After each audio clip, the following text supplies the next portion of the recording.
Hi, this is Faith Divination, and I do not have a tarot reading for you right now, but I think we are going to do a personal year overview, all the numbers that might be experienced this upcoming year for you guys. So the way you do that, you can look up your personal year for numerology. Just looked it up, like what personal number I'll be experiencing in 2026. So you can just do that and just put your birthday in and it'll calculate it for you. But if you want to do it, you can add your birth month, your birthday, and then the upcoming calendar year, which will be 2026. There's a couple ways you can find your personal year. If you want to take a second, go figure that out, and then I'm going to run through the themes of the year based on what your personal number is that you get.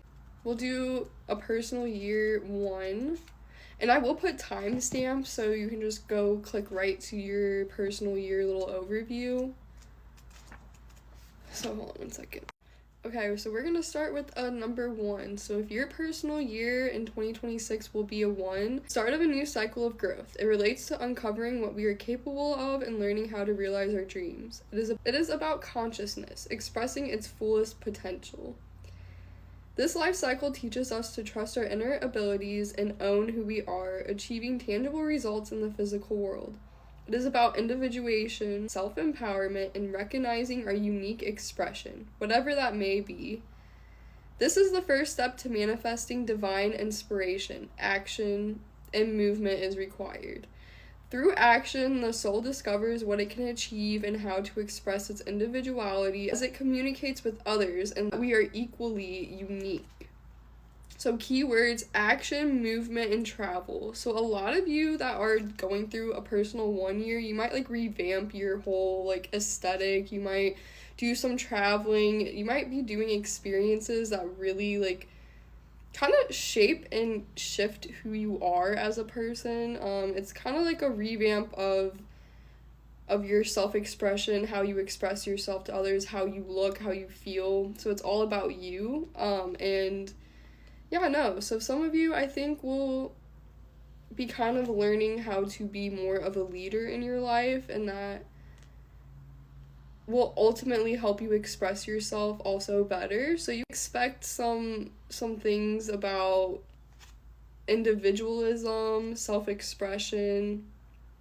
Well, more so not self-empowerment. So making moves and making things solely based on what feels good, what is good for you, what you want to do. It's going to be broadening your horizons when it comes to everything that you show yourself as. So, okay, now moving on to number 2. Okay, so if you have a personal year 2, this will be kind of the little theme that you might be experiencing in 2026. Honing intuition. Funny enough, I will say I did just go through a 2-year, so it is based around partnership, cooperation, how you work with others, and let me just say, there's positives and negatives to it, okay? Honing intuition. Now that belief in one's unique purpose and abilities is established, as is the knowledge that acquiring skills is essential to manifesting any potential, the soul learns about its dual nature. Perception of the unknown happens through the inner senses of a person. Intuition helps the soul maintain balanced earthly existence while listening to higher guidance. Keywords: mindful awareness, surrender to the unknown, collaboration. So it just changes the way you collaborate with others and your partnerships. So that's what you can probably expect a little bit of 2026. So we're gonna go to number 3 now. So if you have a personal year 3 in 2026, this will be your general little overview. But fruition. This is the number of bringing things into being. It is the firstborn out of the union of numbers 1 and 2, and so has all the qualities of expansion, just about expression, expansion. So keywords: abundance, expansion, harmony. Also, this number 2 talks about collaborating, so a lot of your themes this year will probably be around expression, creativity, and also abundance. Be bringing in your ideas into fruition. So it's more of a expansive, abundant time for number 3. So yeah, if you have a personal year number 3, this might be a very fortunate time for you, so we'll see. Always positives and negatives, so I will not sell you a dream because nothing is ever just going to be peaches and cream. Like overall for number 3s, you'll just be focusing on expanding your knowledge, your skills, whatever the case it is, your creativity. It's about expansion and abundance. So let's move on to number 4. Number 4, stability. This is the number of creating everlasting impact through consistent effort. It is the building blocks with which anything can manifest. So keywords: structure, process, and foundation. So you, number 4s, if you are going through a personal year, number 4, you're going to be really focusing on building something.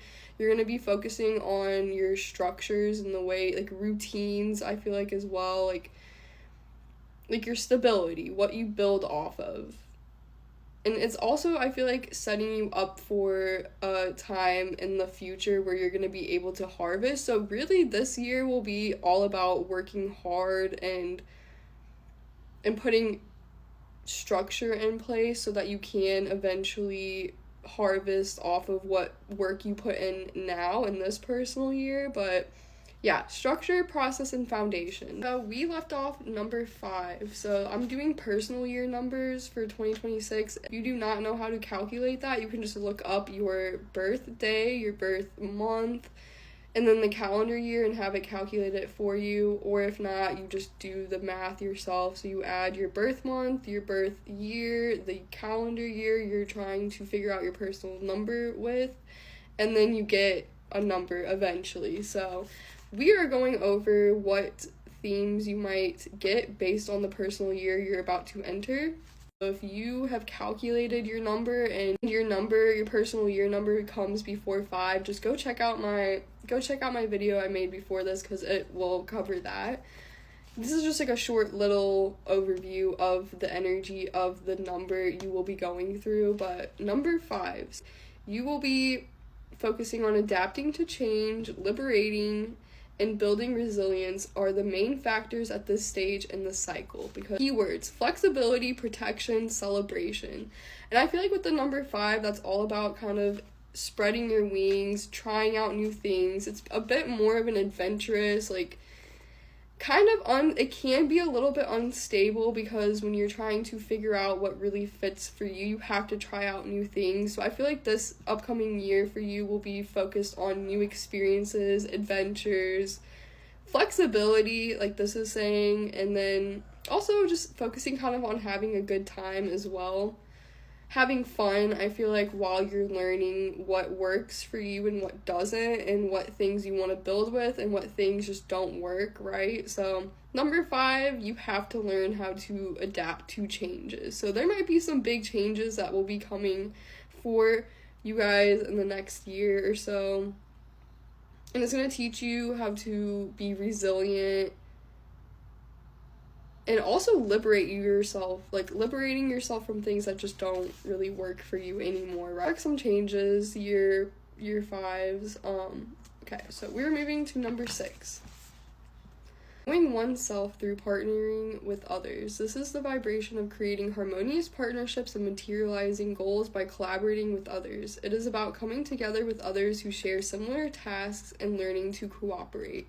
Keywords: transformation, decisions, balance, service to others. For number 6s, you will be transforming your day-to-day life. So things that are more mundane, the way you do things, the way you show up at work, the way your work schedule is, you'll probably be either changing things, balancing it out, having decisions that you're gonna have to make when it comes to that. And also maybe you'll find a service that you're going to be doing to help others as well this upcoming year. But yeah, it's kind of related to cooperating with others as well. So we're going to go to number 7. Mastery of senses, urges, emotions, and mind. This number bridges spiritual and earthly natures. It represents victory over all obstacles. Keywords: transcendence, victory, pivotal point. So in the number 7 year, if you're going to go through that, like you might have a lot of like shakeups, I feel like, in the physical, because it's really going to help you align to a more spiritual or like whatever it is, it's going to hit your belief system, so it's going to be more of a spiritual based year in some way, but that's why you might experience shakeups in your physical reality, because it's going to really help you like build a belief system and also align to a belief system, or create your own, or just, map out a way that works for you, the way you see the world. And also, very pivotal points will be happening for you this year as well. Might have a lot of spiritual experiences in a sense, like maybe more paranormal, or just things that really like trigger you in some ways as well, good and bad. So just be aware of that and just take it with the stride, okay? Number 7. So we're gonna move on to number 8. Purification. This is a number of cause and effect in the cycle. It can represent profound gains or losses. So the energy of this year is you will be getting back what you've put out. So if you've been kind of shady, doing not the greatest things, you will be receiving that back in some way, shape, or form. Or if you've also, poured out a lot of abundance, a lot of wisdom, a lot of help, good things, you will probably be experiencing a lot of things coming back to you in a better way as well. Maybe better things will be finding you than whatever you've had to release in these cycles previously. Keywords: higher power, increase, balance through heart-centered action. Think about this as like a very karmic, so whatever you've put out, you'll be getting back, essentially. So, good luck to those that really have not been putting out good things, but you will learn your lessons, and it will make you a better person in the long run. But just don't be surprised if you do receive some of the things you've dished out to other people, okay? Regardless if it's good or bad. So number 9, completion. The end of one cycle and the beginning of the next. It represents impacting the collective and giving back. Wisdom, the teacher, giving. So I feel like in this cycle for you guys, you're going to be wrapping up some lessons that you've been learning throughout the cycles you've been through. It's about completion, so you'll probably be ending things, letting things go, becoming like big realizations as well as to what is not working for you. You're going to be getting wisdom, so this is a very wisdom-filled year ahead for this class. That's like what your whole theme will be about. All I have for you guys, if you like this, just let me know. I might go through the negative things to be aware of for the personal years, and if you're interested in that, just let me know. But if not, have a good night. I will see you later.